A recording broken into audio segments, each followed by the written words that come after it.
hamda o'quvchilar, bugungi matematika darsimizni boshlaymiz. Bugun bizning shiorimiz nima? O'qish burchimiz, yillar bunga kuchimiz. Darsimiz nima? Matematika. Matematika fanlar. Matematika fanlar ichra shoh, uning sirlaridan bo'lingiz ogoh. Bolajonlar, bugungi sanamiz 24-chi. bugun sinfda kimda o'qituvchi? Xo'sh, bugun kimda yo'q darsimizda? Hamma darsga tayyor. Barakallah. Demak, darsimizni boshlaymiz. Bolajonlar, bugun sanamiz 24-fevral. Qaysi fasl o'z nihoyasiga yetmoqda? Qishning so'nggi oy. Qaysi faslga yaqinlashmoqda? Bahor. Bahor fasliga fevral oyimiz o'zi necha kundan iborat edi? 28. Kabisa edi, maydada. Kabisa edi. Kabisa edi. Kabisa yili 4 yilda bir marta keladi. Necha bo'ladi? Sanat. 29. Fevral bo'ladi. Barakallah. Bolalar, kabisa yili 29-fevral 4 yilda bir marta bo'ladi. Agar 29-fevralda kim tug'ilgan bo'lsa, 4 yilda bir marta tug'ilgan nima bo'ladi? Barakallah. Demak, o'lkamizga qaysi fasl kirib kelmoqda? Bahor fasli. Yosharish, yangilanish fasli bahor fasli kirib kelmoqda. Bahor fasliga ta'rif beramiz. Qani? Issiqsevar qushlar uchib keladi. Birinchi tabiatimizdagi o'zgarishlar haqida gapiramiz. Daraxtlar gullaydi. Daraxtlar gullab boshlaydi. Tez fikr yana kimda bor? Yana qanday o'zgarishlar bo'ladi? Hamma yoq Gullar gullaydi. Gullar ochiladi. Gullar isiy boshlaydi. Gullar boshlaydi, barakallah. Uyquga ketgan Hayvonlar uyg'onadi. Barakallah. Juda ham yaxshi bo'ldi. Bugungi bolajonlar matematika darsimizda musobaqa tarzida tashkil qilamiz. O'quvchilarimiz 3 ta guruhga bo'lib olamiz. Har bir guruhni nomlaymiz. Biz sizlar bilan ta'sir mavzusini o'rganib kelmoqdamiz, to'g'rimi?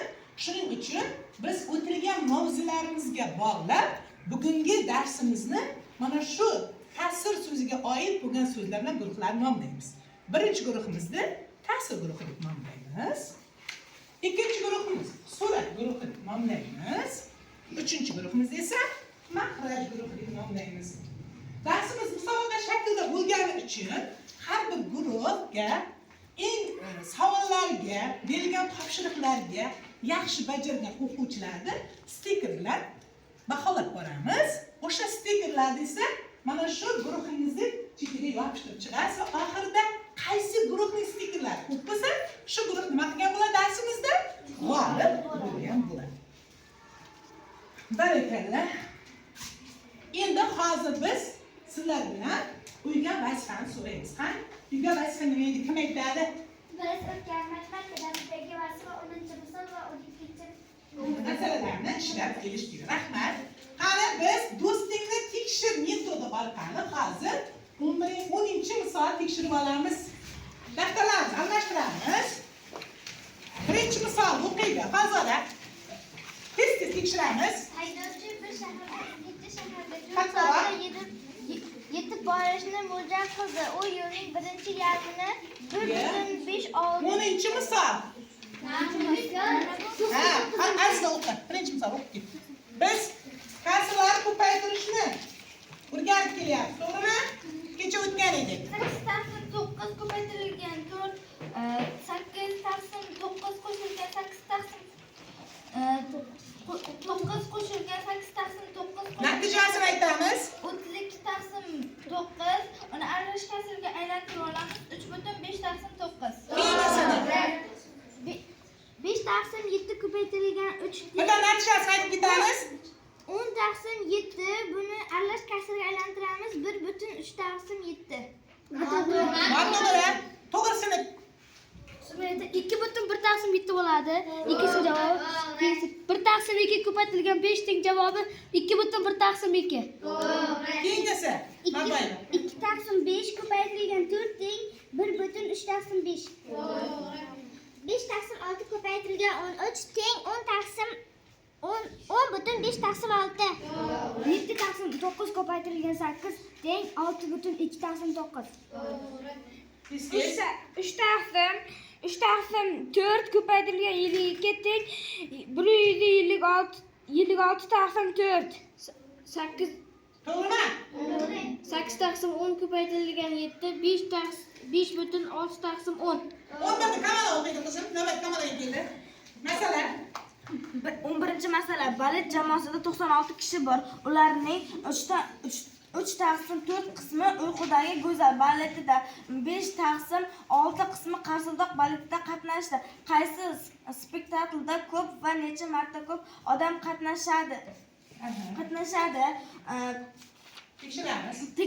Tekshiramiz. 96 bo'lingan 4 ko'paytirilgan 3 24 ko'paytirilgan 3 72. To'g'ri. 96 bo'lingan 6 ko'paytirilgan 5 teng 16 ko'paytirilgan 5 80. To'g'ri. Qarsildoq ishda ko'p deyapti. Xo'sh, nima qildik? 80 dan ayiramiz 72 ni 8. Demak, 8 ta ko'p ekan. Barakalla. Olib uzatamiz daftarlarni. Ikkinchi daftar qatlatamiz. Qatlash. Yetadi daftar qatlash. Qatlarni yetib keladi. Bizlashamiz, vaqtimizni o'tmaymiz.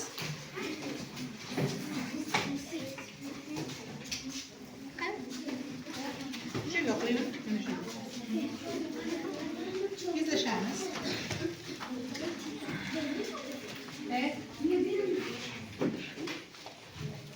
Shoqni qilmaymiz. Har bir guruhning ta'sirlarini qo'shish va ayirishni misollarini o'rganib, tanishib, yaxshi o'rganib, o'zlashtirib oldik. To'g'rimi?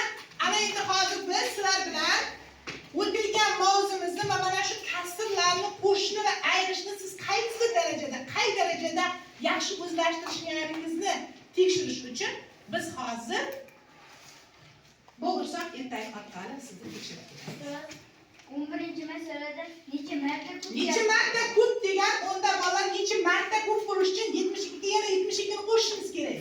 Buni 80 ni 72 ga bo'la olmaymiz-ku. Bu yerda sal savolda noto'g'ri ketgan.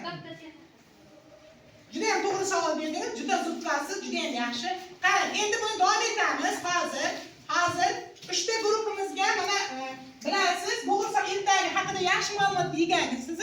Demak, bo'g'irsoq ertagi uni kampir xamir qorib, uni derazasiga qo'yadi. Derazada turgan bo'g'irsoq pishib, issiqda pishib, uni nima qiladi?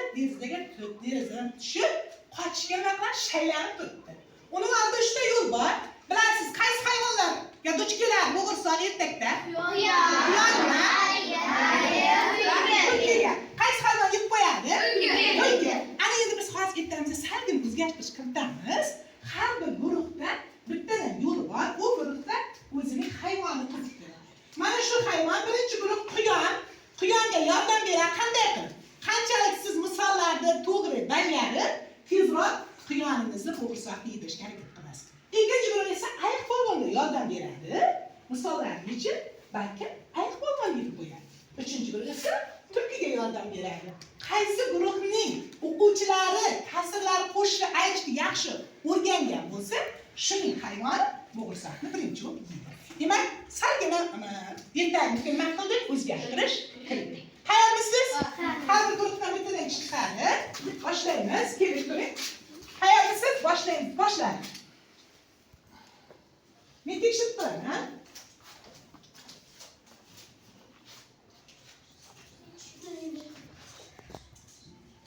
E'zoza 4 bo'ladi. 4 taqsim 5. 4 taqsim 4 to'g'ri, 5 taqsim. To'g'ri. Siz navbatdagi ishlaysiz. Demak, har bir qism silchitadi keyingisiga. Shu qo'lni o'zim ko'raman. Bittadan ayirib, 42 dan 18 2 butun 24. To'g'ri. Qaysi? To'g'ri. 11 butun 5 taqsim etdi. To'g'ri. Silchitamiz, quyonimizni silchitamiz. Hozirdachi 6 butun 7 taqsim 7. Demak, 7 ga keldi. To'g'ri. Azdan ko'raman. To'qqizimiz to'g'ri. Azdan. Qaysi misol hozir? 9 butun. Adashlar aylantirib to'g'ri. Mana bu 20 marta sizga aylantirsak 17 taqsim. To'g'ri. Qaysi birinchi Hajir uchinchi guruh tulki it keldi bolalar. Birinchi. Mana bular 9 taqsim 9. Birga ketadi. Mana hozir tekshirayapman. 3.9 esa 20. 2.26. Ha, 26 ya. To'g'ri, 2.9 to'g'ri. Yetuksiz biz yetuk. Yo'q, mana birinchi, ikkinchi kim keldi?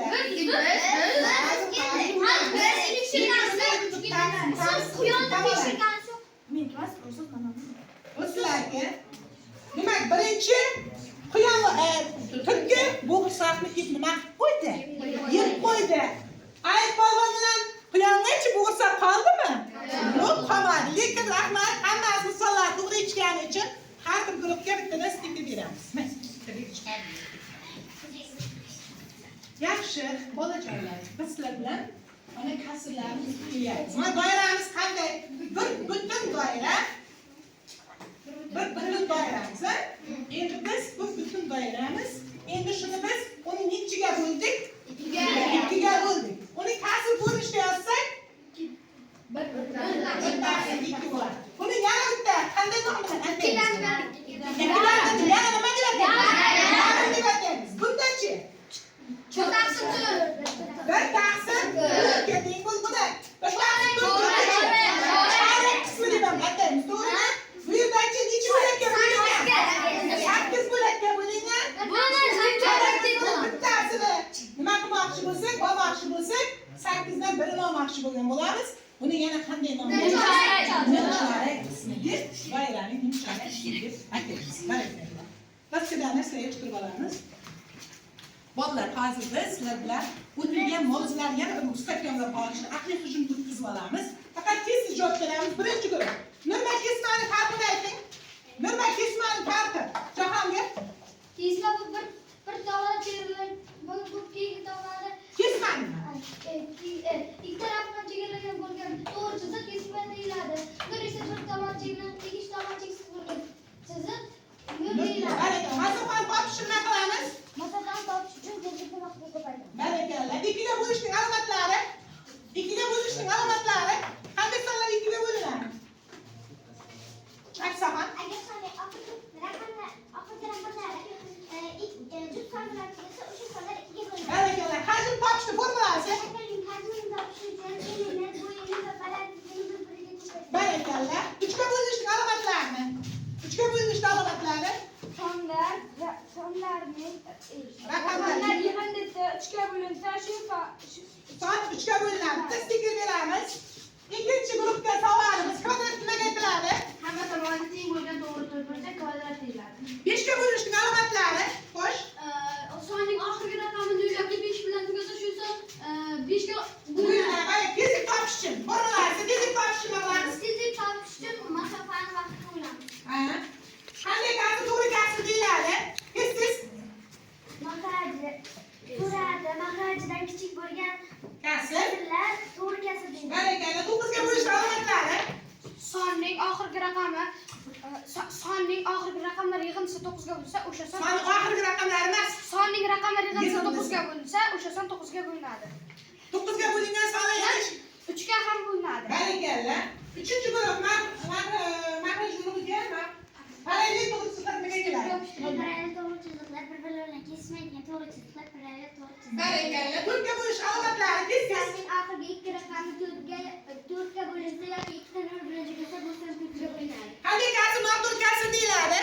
Surati mahrajidan katta bo'lgan kasr noto'g'ri kasr deyiladi. Vaqtni topishni nima qilamiz?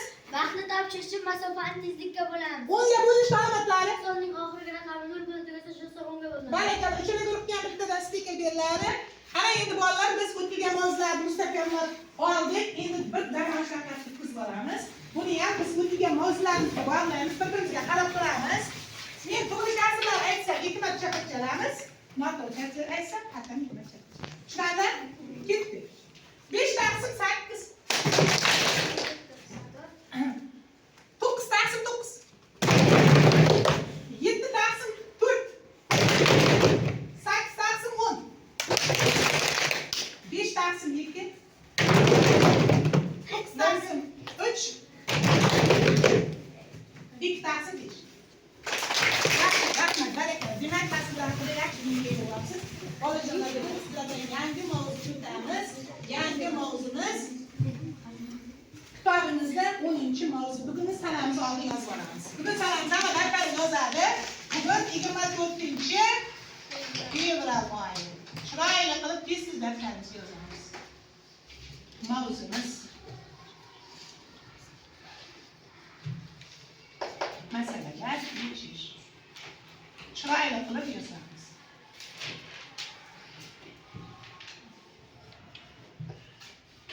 Dars bilan ishlaymiz bolalar. Yondosh mavzumiz bolalar. Yondosh mavzumiz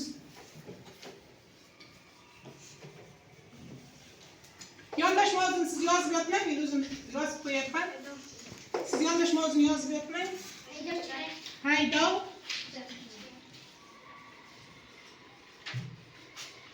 Haydovchilar.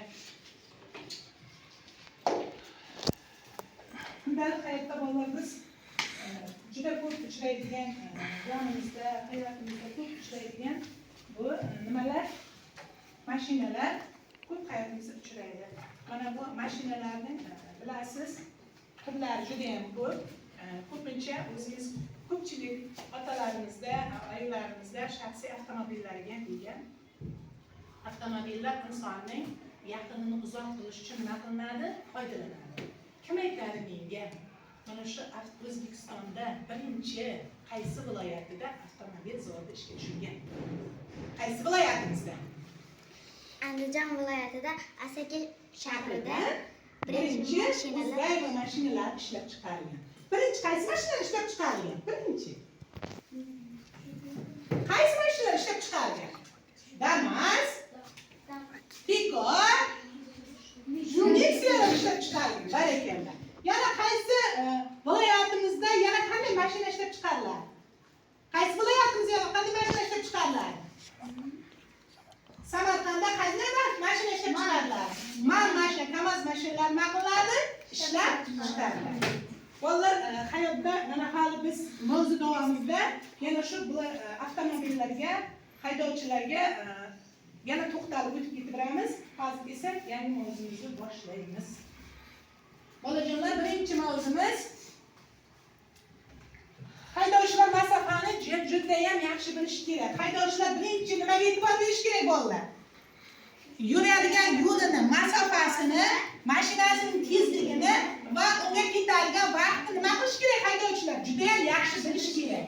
Mana shuni hozir siz ham kelajakda Xudo xolasa har xil mashinalar olib minib, mana siz ham mana shunday o'zingiz tezlik, vaqt, masofalar bilishingiz kerak. Yana bitta narsa, haydovchilar eng muhim nima narsani bilish kerak?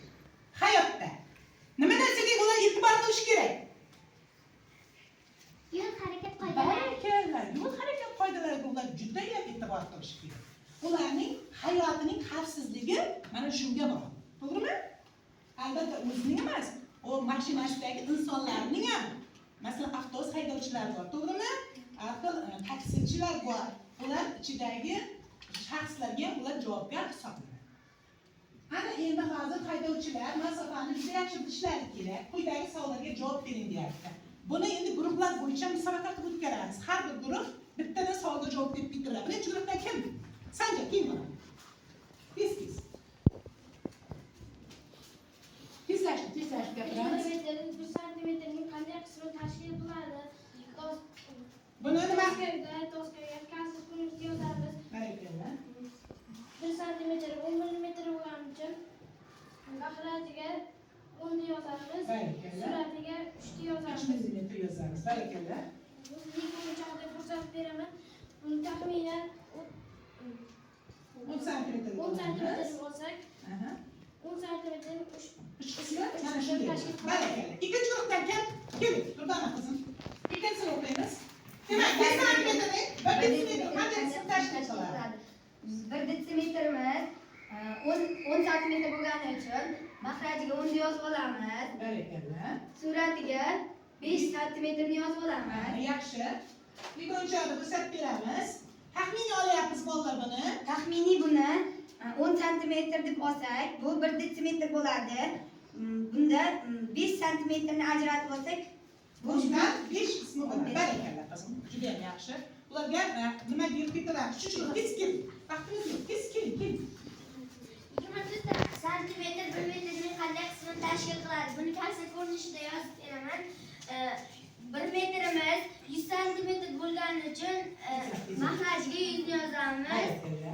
Suratiga 24 santimetrni yozamiz. Buni legoda o'yinchoqda ko'rsatib beraman. Bu 1 metrimiz 10 santimetrdan bo'lsa, bu Yo'q, 1 metrimiz, bo'ladi. Bu tur yo'qligi uchun bu 100 dan 24 qismini tashkil qiladi. Rahmat. Ikkinchi guruhda keyingisi.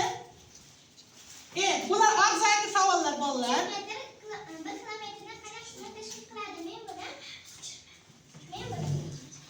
tashkil ko'rinishida yozib beraman. 1 kilometr 1000 metr bo'lgani uchun mahrajni 1000 yozib olaman. Suratiga 300 ni yozaman.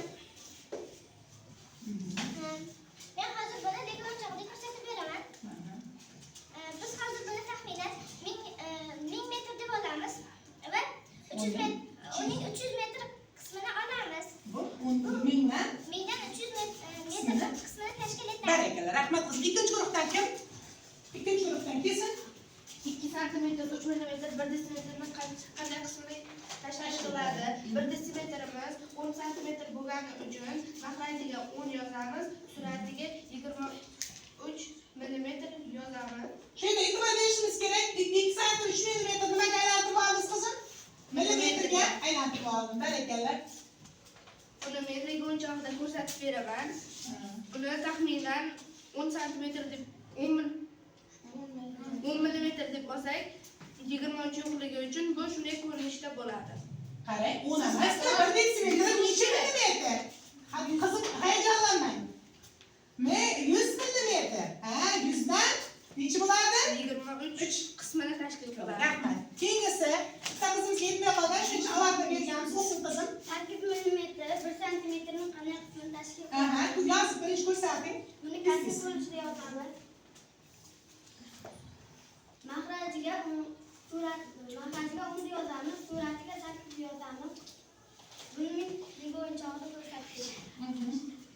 Buni taxminan 10 santimetr deb olsak, Undan 8 qismini tashkil qiladi. Barakalla. Har bir guruhga 2 tadan skidib beramiz. Hammasi to'g'ri javob berdi. Endi ikkinchi misolimiz bor. Ikkinchi misolimiz ham og'zaki bolalar. Ikkinchi misolimiz quvnoq sharchada o'yin orqali bajariladi. Har bir guruhdan bittadan kishi chiqib ishlayveradi. Tayyormisiz? Boshladik. Birinchi guruhdan chiqing.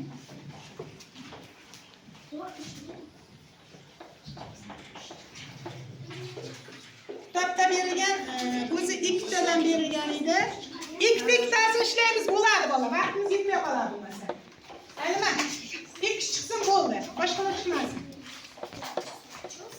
Aylantiramiz. Bo'ladi. Sen nechinchisi? Bo'ldi qizim, nima chiqyapti? Bo'ldi. Soatini yoz, soat. Demak, bundan 7 minutim 42 sekund bo'ldi, to'g'ri? Rayhona qizim, juda ham yaxshi. Bittasi 2 soatdan 30 minut bo'ldi, to'g'ri? 1 tonnani 5 dan 1 qismi 200 kilogramm bo'ldi, to'g'ri?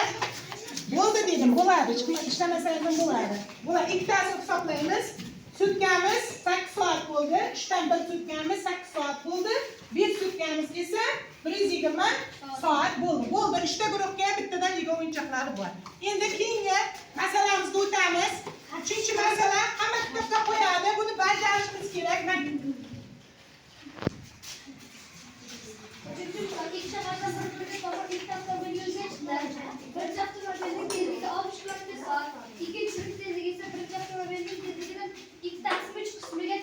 Agar dastlabki yo'llar orasidagi masofa 300 kilometr bo'lsa, ular 3 soatdan keyin uchrashadi deyapti. Uchish vaqti. Uning birinchi mashinasi qismi bo'ladi. Bizga xabar bermasin bu. Ikkinchisi tezligini namolimga Demak, so'rab qo'yamiz. Zamon bo'lgani uchun buni biz topishimiz kerak. Barakalla, Jahongir. ikkinchi avtomobilning tezligini topish uchun olmishta Bizga nima ma'lum yana, Jahongir? masofa Ha, masofani o'zimizku. Masofa qancha bor? 300 kilometr. Xo'sh. Birinchi mashinaning tezligi 60 km/soat, ikkinchisiga namolim bo'lguncha ikkinchisini topib olamiz. 60 ni 3 ga bo'lib ko'paytiramiz 2 ga. 3 dan 2 qismiga teng ekanda. 63 ga bo'lsak 20, ko'paytiramiz 2 ga teng 40 km/soat. Demak, ikkinchi avtomobilning tezligi 40 km/soat ekan. Ular 7 soatdan keyin yetib boshlayapti. Demak, ikkala avtomobilning ham tezligini qo'shsak 60 ga qo'shamiz 40 ga. 100 km/soat. Xo'sh. Biz bolalar vaqt, tezlik, masofa bo'yicha nimalar qilganmiz? Masalalar yechib kelyapmiz. Hozir bu yerda Bizga formula bilan tushuntiring. Hozir bu yerda masofa bilan tezlik bor. Uning vaqtini topish uchun Formulasini yozamiz. Vaqtning formulasi masofani bo'lamiz. Tezlikga teng 300 ni bo'lamiz 100 ga. 3 soatdan keyin uchirishar ekan. barakalla. Jahongirga birinchi guruhga bitta stiker bor. Endi hozir 4-chi misolimiz bor bolalar. Kutubimizda buni hamma o'zi ishlaydi. Har bir guruhdan bittadan kishi chiqib ishlaydi. Buni yig'ishtirganimizda. Endi buni kasrlar foydasi deb nomladik. Kasrlar foydasi deb nomladik. Bunda biz kasrlar foydasini har bir guruhdan mana mavzumiz, yondosh mavzumiz avtomobillar bo'lgani uchun avtomobillar musobaqasiga tatbiq qilamiz kasrlarimizni.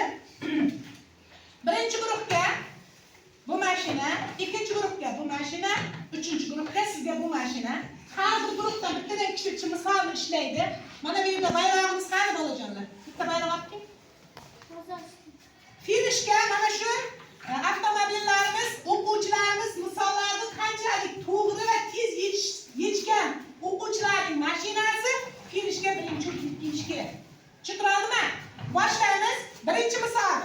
Bittasini, to'rtinchi misol, birinchisini, ikkinchisini, uchinchisini. Kitobingizni oching, qizim, kitobingizni. Kitob bering. Siz ham ishlang o'tirgan joyingizda. Daskada ishlayotganlar to'g'ri yechyapti, noto'g'ri yechyapti, tekshirib boramiz.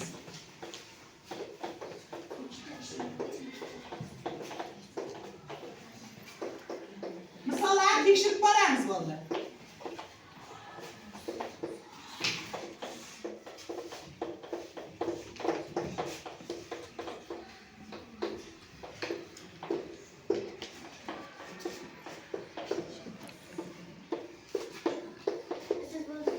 Bo'ldi. Yaxshi. Ikkinchi guruhdan ikkinchi chiqsin. Mashinangizni olasini hozir tekshiraman keyin. Birinchi guruh ham chiqsin. Kim bor? Ishlaymiz. Seminar tekshirib qo'yaman, to'g'ri-noto'g'riligini aytaman. Mana 4 taqsim 5 dan 5 butun bo'ladi. Aytsak 1 butun 1 taqsim. To'g'ri. Misoli. Aha, yaxshi. 2 taqsim 6 2 butun 6 taqsim 2 bo'ldi. Ayirolmaymiz. 9 taqsim 7 dan ayiramiz. 2 taqsim 6 ni mana o. Qanaqa yozildi bu? Shunday. Ha? 2 ga o'xshamaydi bu. Ayrilgan edi, to'g'rimi? Ha. To'g'ri. Bu bo'ladi 3 taqsim 10 bo'ladi. Qo'shsak 4 taqsim. To'g'ri. To'g'ri. Birinchi guruhda mashinasi juda tekshiramiz. 6 butun 4 taqsim 3 bo'ladi. Ayirsak 2 taqsim 3 bo'ladi. Mana ham bu bilan birinchi guruhdagi sizniki xo'sh 6 taqsim 15 butun 6 butun 15 taqsim 15 bo'ladi. Buni ayirsak Mana bu aylantirib 50 ga 15 taqsim 15 bo'ldi. Aha. Mana bu to'g'ri eshitdimi? 6/5 taqsim 15 chiqdi. To'g'ri. Kamala qizimniki, Kamolaxon, Shashbashga nima qilasiz? 2 1 butun qoladi. 1 butundan uni aylantirib olsak, 19 taqsim bo'ladi. 19 dan 5 esa 15 qoladi. Butuni qolmaydi, 2dan 2 qoladi. Qo'shsak 18 aralashgasi 1 taqsim 17. Barakalla, to'g'ri. Mashina qaysi guruhdagi birinchi keldi? Mashina. 3-chi guruhdagi mahraj guruh. Yo'q, bittadan beramiz. Qolganlarga to'g'ri. Endi sharti bor. Sharti nima edi? O'qing. Jahon sharti nima edi? O'qing oxirgi shartini. Nima deyapti? Bu yerda qanday siz yaxshilangan bu sizning avtomobillarga qanday Birdan katta bo'lgan, birdan katta bo'lgan qadar topishimiz kerak. Birdan kattasi qaysi turib, qaysi sonlar? 1 butun mana 1 butun 1 taqsim 17 yana 1 butun 1 butun 1 taqsim 5 shu ham bormi? Yana qaysi bor? Mana bu yerda 1 butun 3 taqsim 7 bor. Endi bilasiz, bularni biz o'z shtatida joylashtirishimiz kerak. Qanday ta'sir katta kasr bo'ladi? Qaysi kasr katta bu katta kasr bo'ladi? 1 butun 1 taqsim 5. Qaysi nima uchun? mahraj Qaysi sonning mahraj kichkina bo'lsa shu kasr katta bo'ladi. Demak, kattasi qaysi bu yerda? 1 butun 1 taqsim 5. Ikkinchisi 1 butun 3 taqsim 7. keyingisi 1 butun 1 taqsim 17. Endi 1 taqsim 1 butun 1 taqsim qaysi harf edi? Ikkinchiniki. Uchinchisi. Qanday so'z? Gaz so'zi. Avtomobillarga qanday borib turadi? gazsiz mashinalar Barakalla. Mana shu maskani bosib tashlaydi. Barakalla, juda ham yaxshi. Endi 5-masalaga o'tamiz. 5-masalani shartini kim o'qib beradi? Shoyini qilib menga. Shartini kim o'qib beradi? O'qing, mana. tadqiqot har bir Qattiq. haydovchi ko'zi bilan chamalashga usta bo'lishi kerak. Siz ham o'zingizni tekshirib ko'ring. Bu masaladagi kesmaga qarang. Xayolan uning uzunligini chamalab ko'ring. Daftaringizga xuddi shunday uzunlikda kesma yasang. Ha, yaxshi. Demak, birinchi guruhdan bir kishi A ni bajaradi. Ikkinchi guruh B shartini bajaradi. Uchinchi guruh D shartini bajaradi.